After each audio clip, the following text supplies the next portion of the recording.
Hallo zusammen, du hast den Klitus von Crown Crew. Es wird wieder ein neues Update geben, und zwar auf die Version 1.3.4.69.13.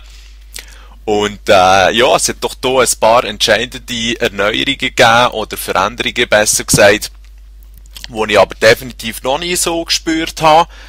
Grundsätzlich ist es so, dass man Type 95 scheinbar ein bisschen angepasst hat, was das jetzt konkret heisst, ob sie jetzt auf nahe Distanzen weniger gut ist oder keine Ahnung, weniger Schaden hat. Wir werden es sehen. Die FMG 9er sollten auch ein bisschen angepasst worden sein, und der Glitch mit der CM 901 soll jetzt nicht mehr möglich sein, mit der Pumpe oder dem Granatwerfer schneller zu schiessen. Das ist ein bisschen schade, weil so ist die Waffe eigentlich wieder ein Stück Scheisse, finde ich. Aber es gibt doch auch ab und zu wieder einen, wo man mit der trifft, wo seine Arbeit nicht so schlecht macht. Ja, okay. Dann hat es weitere Verbesserungen wieder zum Matchmaking, also wie werden Spiele zusammengestellt geben. Ein bisschen etwas, glaube ich, am Lag Compensation Scheiß haben sie geschraubt, aber ich weiss auch nicht genau, man. Zum Teil ist es einfach wirklich hure leid.